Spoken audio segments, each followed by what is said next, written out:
Salut, c'est Jigsaw.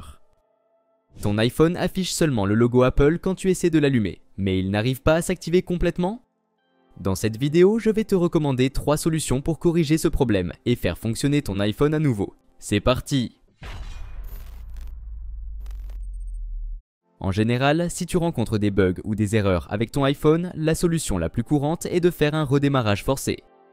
Garde à l'esprit cependant que la combinaison précise de touches nécessaires pour le faire peut varier selon le modèle d'iPhone que tu as.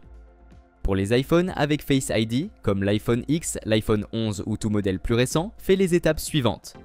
La procédure suivante s'applique aussi à l'iPhone 8 et à l'iPhone SE. Appuie rapidement, puis relâche les boutons volume haut et volume bas, respectivement. Ensuite, appuie et maintiens le bouton latéral. Dès que le logo Apple apparaît, relâche le bouton latéral et attends que ton iPhone redémarre. En revanche, le processus est légèrement différent sur l'iPhone 7.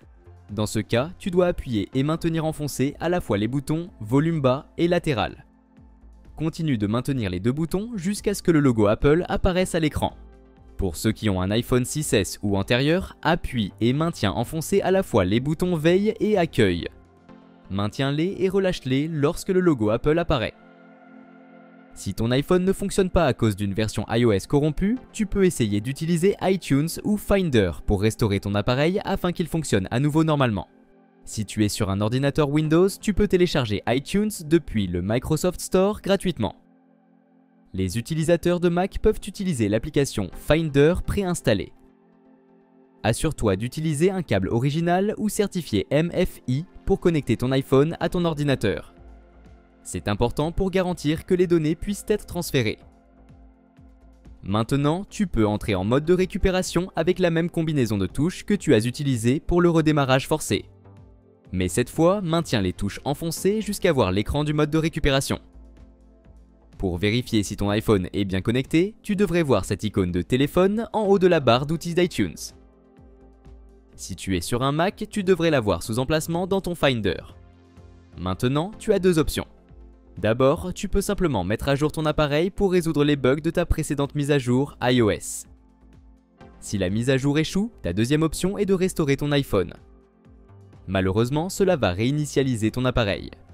Espérons que tu aies une sauvegarde récente dans iCloud ou sur ton ordinateur pour pouvoir le restaurer après la réinitialisation. Si tu n'en as pas, tu perdras toutes les données stockées sur ton appareil. Parfois, quand le problème est particulièrement complexe, iTunes ou Finder peuvent être incapables de le résoudre. Le pire, c'est que ton iPhone est réinitialisé, mais le problème reste. Alors voici une autre alternative pour toi. Gérer les problèmes iOS n'a pas besoin d'être compliqué. Un simple outil tiers est souvent la meilleure façon de les corriger.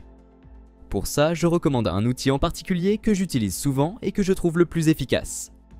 Cet outil peut réparer n'importe quel problème, que tu sois bloqué sur le logo Apple, dans une boucle de démarrage, avec un écran figé ou le fameux écran noir de la mort. Surtout, les réparations sont gérées depuis un tableau de bord unique.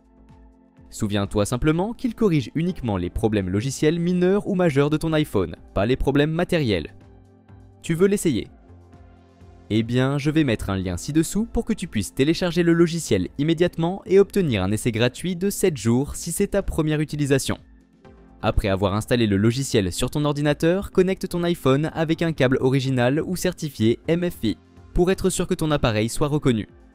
Une fois connecté, clique sur « Démarrer la réparation » et lis bien les instructions en dessous pour comprendre les autres exigences système nécessaires au logiciel. Cet outil propose deux façons de réparer les problèmes iOS. La réparation standard s'occupe des problèmes courants et mineurs comme l'écran noir de la mort ou les boucles de démarrage et n'affecte pas tes données. La réparation profonde, en revanche, corrige des problèmes iOS plus complexes mais efface toutes tes données. Pour l'instant, essayons réparation standard, car elle peut généralement corriger les problèmes iOS rapidement. Sur l'écran suivant, tu dois télécharger le dernier paquet de firmware compatible avec ton appareil. Mais si tu as déjà un paquet de firmware téléchargé ailleurs, clique simplement sur « Importer fichier local » pour le sélectionner manuellement. Garde en tête que le téléchargement peut prendre du temps selon la vitesse de ta connexion internet, car le fichier fait environ 5 gigaoctets. Après avoir téléchargé ou importé le firmware avec succès, tu peux lancer la réparation standard. Le processus complet prendra quelques minutes, donc sois patient.